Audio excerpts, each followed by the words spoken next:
איך אעבור בתוך הים ביבשה.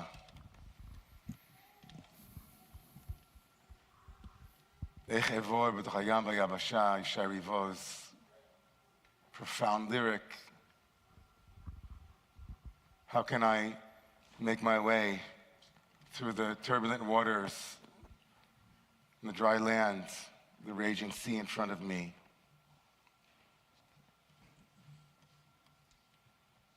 I had my own experience of walking through a narrow place this past Sunday. My wife, Ariel, and my son, Or, and I were on our way to the Israeli Day Parade. We expected celebration, music, flags, and joy, which is, of course, what was there. But because I had to make my way to a spot where I was going to be interviewed, I had to make my way through 57th Street, 59th Street. And about a block before we reached Fifth Avenue, the NYPD had kind of created a narrow, barricaded lane so that everyone who was in the very wide Central Park West Avenue had to then close in between two barricades that were kind of extended for a block.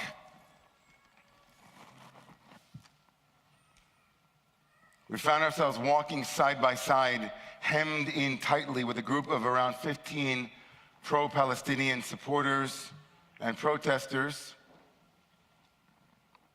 with placards in their hands and slogans on their lips and fury in their eyes.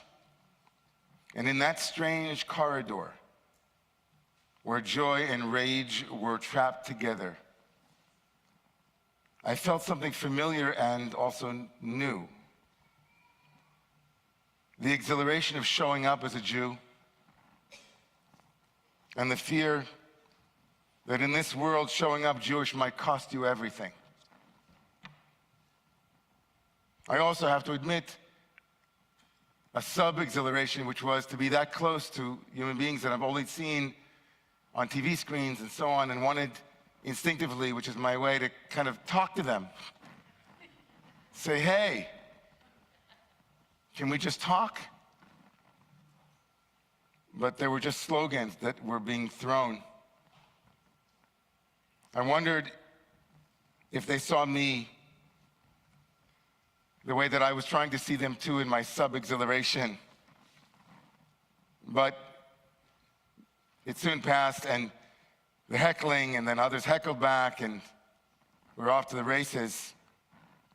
It became a war of signs and of chants, of irreconcilable narratives, and I realized that this wasn't just a moment, it was also a metaphor for where we are and for where we must not remain. Only days later, this past Wednesday, Yaron Lashinsky and Sarah Milgram, both in their 20s, both full of light and promise, were murdered at a Jewish young professionals event in Washington, D.C., as the killer shouted, "Free Palestine. This is for Gaza," as he opened fire point blank and fired again and again and again as Sarah tried to crawl away. There was no confusion, there was no gray area. To him, Yaron and Sarah were symbolic. They were the sacrifices necessary. But Yaron and Sarah were not soldiers. They weren't activists. They weren't even there as members of the Israeli embassy, which was, of course, the first thing that was written about them. They were there as Jews. And they were there for peace, collaboration. Israel Aid, an organization that tries to bring humanitarian aid into the region. They were Jews, joyful, proud, open, visible Jews, and for that, they were killed. And yes, now, in the last couple of days, the statements have been rolling in. organizations and public figures expressing their shock, their sadness, and their condemnation. But we are Jews, and we remember.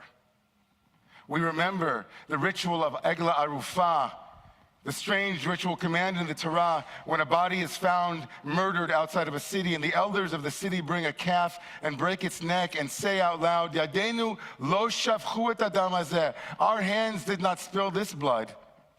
But the sages ask, do we really think that the elders are suspected? No, says the Talmud, but we suspect them of inaction, of silence, of failing to protest. And so I ask, where were these condemnations on October 8th? Where were these moral voices when Jewish babies were killed, when families were burned alive? Why couldn't they say then what is so easy for them to say this week? So let's be honest. The refusal to condemn Hamas, to call terror by its name, has consequences. The moral contortions and tortured hesitations, the endless context, they feed a worldview in which being Jewish is itself a provocation. You cannot spend almost 2 years calling Israel genocidal, colonial, apartheid, and then act surprised when someone pulls a trigger. You can't dehumanize Jews. You can't dehumanize Jews and then express horror that someone actually believed you. And the twisted irony of all of this is that those who cry ethnic cleansing and settler colonialism have painted a target not just on the backs of Israelis, but of every Jew who dares to live, to dance, to date, and to exist out loud. Twisted irony. Yaron and Sarah weren't embassy staff. They were, but that's not why they were there. They weren't colonizers. They were Jews at a Jewish event on American soil. They were murdered not by an individual, they were murdered by an ideology, by a story, and by the cowardice of those who refused to challenge it over the last 2 years. This week's Torah portion has a shocking pasuk, a shocking verse, which at first glance is not shocking at all, but banal, ordinary, simple. At the end of the second of the 2 parshiyot tomorrow morning in Bechukotai, in the Torah portion called Bechukotai, the second to last verse of the book of Leviticus says, Lo yivaker ben tov lara. Do not evaluate an animal when it comes to tithing animals and consecrating them to the temple. The Torah instructs us that if someone tries to substitute one animal for another, once it has been sanctified, both of the animals become holy and neither can be used for anything else. So the Torah says the 10th animal is going to be tithed. But what happens if it's the best animal that you've ever had? And you're like, oh, I don't know. Lo yivaker, do not distinguish, do not make a separation between the good one and the evil one, meaning whatever the 10th one is, that's the one. Don't say, oh, this one was tov, this one was good. I wish I had a ra one, that was better. Torah says, if you do that, then both of them will become consecrated and you can't redeem them for money. You can't say, oh, I'll bring only the money up to Jerusalem and keep Bessie here at the farm. You lose both of them. And the Torah says, Lo yigael, you can't redeem them. So in my midrashic mind, if you allow me to expand this verse, when you lose the ability or the courage to distinguish between good and evil, tov and ra, when you equate the good to the evil, then both of them become irredeemable. When we lose the ability to call evil by its name, when we exchange truth for comfort or clarity for complexity, you render even the sacred unredeemable and unreachable. You render justice unredeemable. And we are there this week. So what do we do? What do we do? We grieve. It's okay if we rage. But of all the things that we can do, we must continue to be Jews who promise never to forget. We remember that Yaron and Sarah were not a headline. They were two souls in love. They were building a future together. They were dreaming of a wedding. They should be flying to Jerusalem next week, preparing for a chuppah. עוד יישמע בערי יהודה ובחוצות ירושלים כל ששון וכל שמחה, כל חסן וכל קלה. Instead, the families are preparing funerals.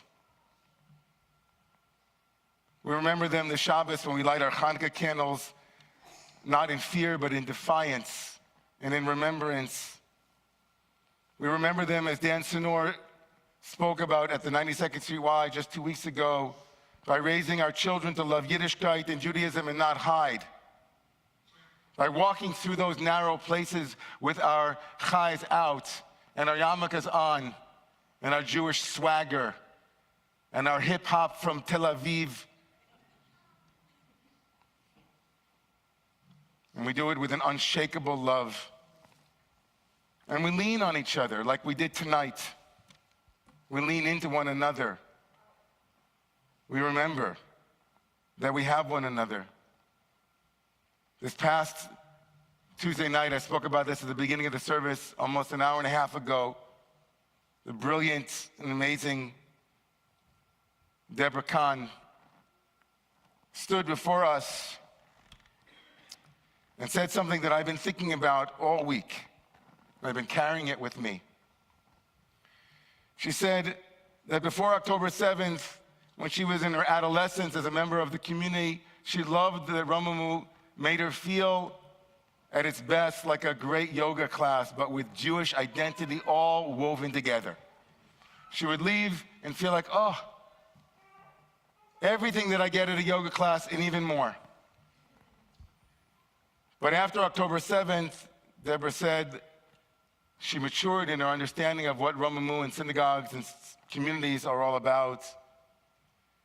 She imagined Romamu as a kind of hospital, an urgent care center, where she could come and get the medicine that she and her family needed to go forward. A place of healing, of spiritual triage. She said it was medicine for her neshama, for her soul. And that is what we are for one another.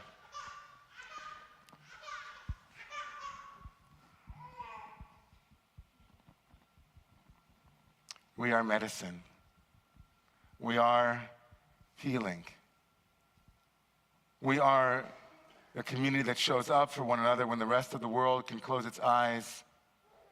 We nourish one another. This community is not just this sanctuary, of course.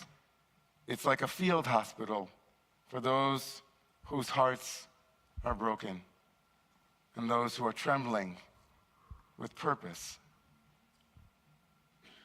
Every year at our Seder, we recount a line. B'chol dor vador, in every generation, chamim aleinu v'chalatenu, there will be some, many, too many, who rise up to destroy the Jewish people. It has different names at different points in time. At one point it was Christian anti-Semitism, maybe still. At some point it was also racial anti-Semitism. Today it takes the form, insidiously and in the most pernicious ways, perhaps, as a kind of call to justice against the Jewish people. Hidden in these ideologies, not all of them, of course, just to check my own bona fides at the door, I am and always was committed and will always be committed to peace and dignity for the Palestinian people. And so many of my colleagues too, and the vast majority of Israelis at one point, for sure. And you can check those facts. But the ideology of hate that found its way to Yaron and Sarah on Wednesday night, is countered by the answer to the Haggadah's every generation. We say, V'hi she'amda lavoteinu u'li'imotenu v'lanu. This is what stood for us in every generation. HaKadosh Baruch Hu, the Holy One, the sanctuary, the sacred, the community, the field hospital, the pride, the strength, the unwillingness to surrender who we are in face of wanton acts. We are all Yaron and Sarah, and we carry within us a commitment to keep their memory alive each and every day, and to continue advocating as they did, because that's what will stand for us, to advocate for dignity for our people and for all people, and to stand in sacred connection with one another, leaning in. This is our history. This is our charge. This is our deployment. And so I invite you now, as we sing the words, V'hi she'amda, this is what stood for us, to please stand. As we sing, V'hi she'amda lavoteinu v'limotenu v'lanu, this singing is itself an act of resistance, not as nostalgia, but as a living, breathing promise. We are still here. We will not bow. And we still know the difference between good and evil.